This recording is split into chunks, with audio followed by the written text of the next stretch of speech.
आप कभी दिल्ली में आएंगे तो मैं आपको एक कप चाय भी नहीं पिला सकता, मैं ओपनली कह रहा हूं। इसलिए मुझे तकलीफ इस बात की है कि इस युद्ध में जो कुछ जीत करके हम आगे भी लाते हैं, लोगों की उदासीनता, लोगों का सोना, कभी कभी ये मायूस करता है हमको कि हम इस लड़ाई के लिए भी आपसे कुछ नहीं मांगते हैं, न किसी पे एहसान करते हैं। लेकिन इस संचार क्रांति के दौर में आपके पास तमाम चीजों के लिए समय है, लेकिन आपके और भारत राष्ट्र के लिए इतना बड़ा फैसला कराने में हमारी जान निकल गई है, लेकिन आपको उस फैसले के बारे में तक नहीं पता। और उस फैसले, ऐसा फैसला सुप्रीम कोर्ट ने पिछले 20 साल में नहीं दिया, वो दे दिया फैसला।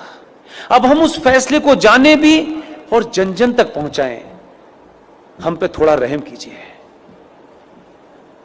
हम पे थोड़ा तरस खाइए भाई। ये इसलिए कह रहा हूं कि इससे ज्यादा और शब्दों में नहीं कह सकता। 2018 में सुप्रीम कोर्ट के अंदर जस्टिस अरुण मिश्रा जी, जस्टिस अमिताभ राय साहब इतना बड़ा फैसला दिया है, लेकिन उसकी 90% लड़ाई मुझे और आपको लड़नी है। फैसला यह दिया है कि विष्णु शंकर जैन ने कोर्ट में खड़े होकर के कहा कि सर, माय लॉर्ड, देश के स्टेशन हो, बस स्टैंड हो, सड़क हो, एक्सप्रेसवे हो, जितनी भी सार्वजनिक जगह हैं इस देश में, हर सार्वजनिक जगह के ऊपर मस्जिदें बनी हुई हैं, मज़ारें बनी हुई हैं और बेतहाशा बनी हुई हैं। सड़कों के बीचों बीच में पीर बाबा मर गए हैं, कहीं स्टेशन पे मर गए हैं, कहीं छत पे मर गए हैं, यानी फ्लाईओवर तक पे भी पीर बाबा मरे हैं। ये भारत के सार्वजनिक और सरकारी जमीन के ऊपर एक जिहाद चल रहा है ताकि कोई भी इनके खिलाफ न बोल सके। सुप्रीम कोर्ट के दोनों जजों ने हमारी पिटीशन को सुना और लंबी चौड़ी बहस नहीं की।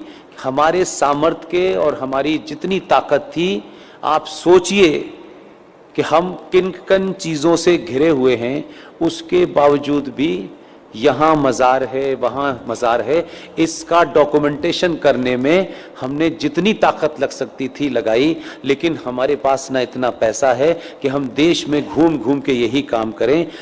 सुप्रीम कोर्ट ने एक फैसला दिया और फैसला क्या कहा है, उन्होंने रास्ता नहीं छोड़ा, इसमें अब कोई नया एंगल नहीं हो सकता।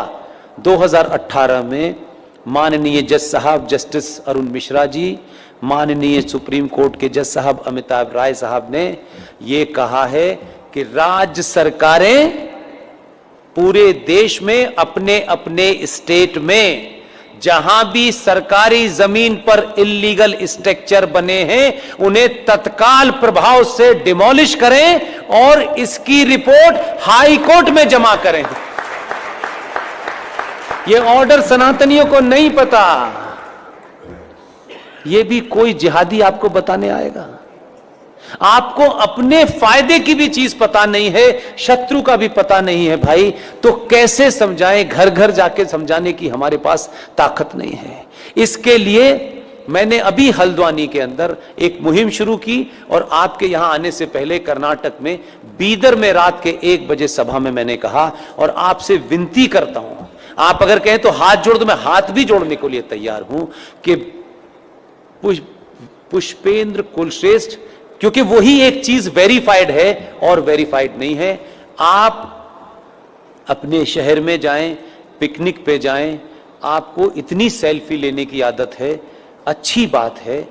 जहां भी जाएं, मज़ार आपको, मस्जिद आपको सड़क पे कहीं नजर आए, कार बराबर में रोकिएगा, उसके साथ बैठ करके एक सेल्फी लीजिएगा। आपकी तस्वीर हो उस मज़ार की, उस मस्जिद की जो सार्वजनिक स्थलों पे बनी हुई हो, उसकी सेल्फी लेकर के मेरे फेसबुक अकाउंट पर पुष्पेंद्र कुलश्रेष्ठ वेरीफाइड पर पोस्ट इसलिए कर दीजिए कि उसी का प्रिंट आउट निकाल करके हमको कोर्ट में जमा करना